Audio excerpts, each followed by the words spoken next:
We'll talk about Taylor Swift. I watched the debate last night. Did you watch the debate? I did. Well, I saw the first hour. I think when they took a break at like 10 o'clock is when I went to bed. So Taylor Swift is in this because after that debate, she got behind. Made a post. Yeah. Yeah. And I'm thinking this is the stupidest thing that she could have done. Stupidest thing. Yeah. It is a zero-sum sacrifice where a person, like, we'll use the Michael Jordan analogy, right? Or not even analogy, the example.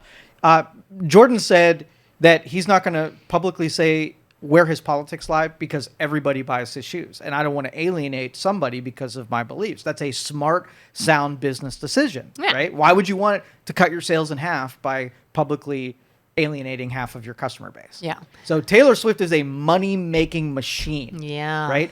Every advisor that will ever sit in front of her, right? Unless she doesn't care about money, she doesn't care about it being a machine. I bet you everyone who's not Taylor Swift, from her publicists all the way down to everybody who makes money because of what she is looking at that decision with a little bit of fear.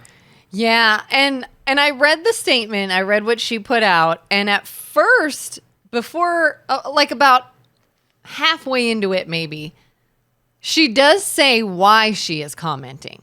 And I get it. She did say there is an AI-generated quote out there or something that is a made-up quote stating she is supporting some candidate.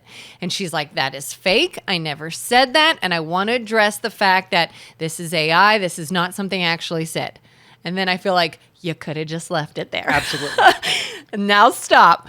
But then she said, here's who I truly do support and why. And then even signed it with a little dig. DFM. Dumb freaking move. And like you said, she's like a gazillionaire. She doesn't care. She could quit making any money today and live a fine life. But yeah, I wonder, do the people that work for her, did they have any say in that? Was that advised or not responsibility advised? to her fans, the people who make money off her. Every dependency on her career was put at risk because what does she get out of it? She gets zero things. I know she's an idealist and she thinks that she's making a sacrifice for a greater good. She's bought into the whatever political realm that she is. Obviously now we know what that realm is. But man, she's going to get nothing out of it. And it was just a bad move. Well, and I'm kind of torn. When you look at it like this, I did see someone post and they said, I think Taylor Swift should just stay out of politics altogether and not comment. But then I sort of think of that whole argument of, I've heard many times people say entertainers are entertainers and leave it there. Don't talk about politics at award shows. Don't give your opinion about something that's been happening in the news when you're accepting like a Grammy or an Academy Award. It's not the time or place. I kind of have mixed feelings on that. Whether or not someone is a celebrity doesn't make them any less of a person that is involved in this issue. And I feel like on one hand, we want to say, well, discussions like this are important. Giving your opinion and having open conversations that are done respectfully are important. You don't change anything. You don't affect change or policy if you don't talk. So why is it because they're famous that they should be silenced? Because there's two people. There's the person and then there's the brand. Right? Yeah. You are successful not because of your person. You're successful because of the brand that you built. Mm-hmm. Like Taylor Swift, before anybody knew who she was, what she believes and who she supports, right, is meaningless. Nobody really cares. Nobody would jump on her at all. But she's using and leveraging her celebrity to put her support behind someone, right? So if Taylor Swift, the person, wouldn't matter, that's really unfair, right? That somebody could take their mountain of influence and push it behind a political candidate, which gives them an advantage that they didn't appeal to the public, right? Yeah. They appealed to a subset. So that would be an interest. Just like if the NRA or another organization got behind a political candidate, you didn't go after the individual, went after their group. Yeah. And I mean, I agree to an extent, like in situations like award shows and things of that nature when it's entertainment based. I'm watching that because I don't want to hear about politics anymore. I don't want to hear about people's opinions and all the fighting and all the disagreeing. All right, as a consumer though, let's just say a place that you like to go, like the shop, have a subscription for. If the person that owned that company said something publicly that was completely awful, would you then take that brand and be less likely to support and buy from that product or Like, company? am I going to boycott based off of would you? something? It would have to depend on how awful it was. I mean, there have been products that I heard an owner or CEO or somebody said something. My first reaction is, did they really? What was the context? Let me get the fact behind this. And if they truly did say something totally out of line. Simple answer, though. Is there a possibility that if someone said something publicly that was completely turning your soul black? Yeah, like it was real bad. It's real, and let's just say they said it, they meant it, they stood behind it.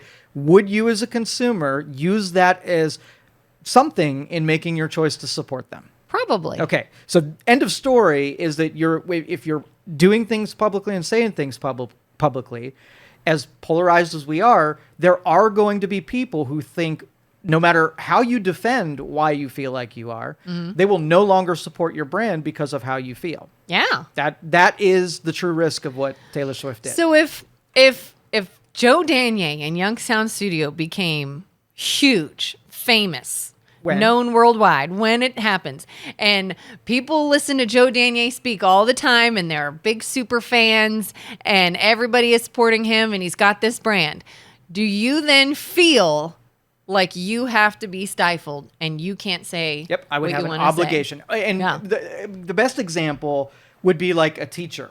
A teacher, parents trust their kids with a person.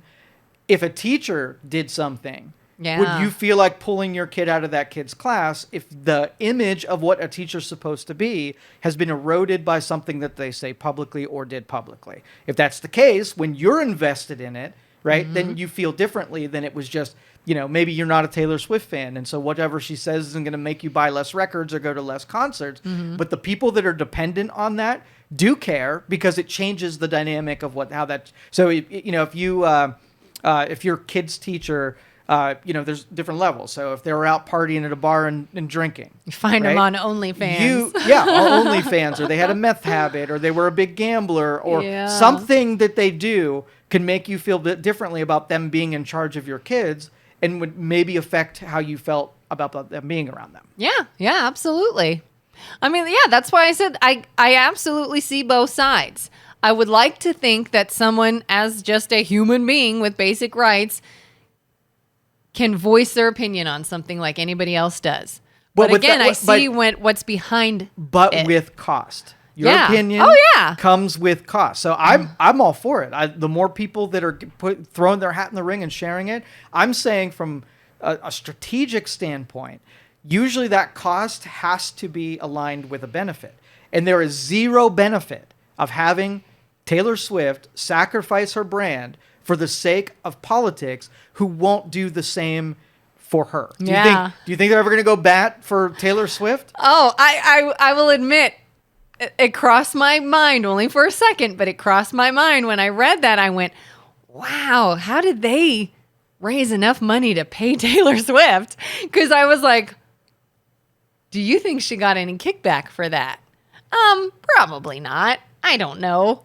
But it did cross my mind. It is politics after all. Yeah, it is politics. It was pretty gutsy to take a side, no matter which side it is, in this kind of environment that we're in right now. And so any celebrity, I mean, I've seen multiple interviews from both Republican and Democrat sources of different celebrities speaking on their behalf. And I'm just like, I wonder what was behind that. Yeah. I wonder if they're paid to do that, if they are influenced to do that, So mark it down that you don't want to hear any crybaby complaining about how people were super mean to her after she did this, because that was the cost where she alienated and made people mad. So she might say, yes, accept my decision with no consequence. And that's a really entitled outlook, that you wanted to make a decision and get mad when what I could have told you would happen. Yeah, right? yeah. At the same time, though, it's a little annoying to me that when you say things like when people are really mean to her because of this. I know that is a thing. It's something we're not going to change. But God, wouldn't it be nice if I feel like the way she wrote it, it was probably unnecessary to choose a side and to release that statement. I did also see in there a lot of like, this is my choice, you make your own choice. So I would love to see people say, I disagree with you. I don't want to support your brand because I so heavily disagree, and leave it at that. But it's when it becomes mean, like you said. People are mean to you over your choice. Oh, that irks me. That gets under my skin. But it's a certainty. It is a certainty that that's going to happen because you have taken a polarized thing and you jumped in. Yeah. The only way not to is to recuse yourself. If you don't want to be a part of it, then you sit on the sideline.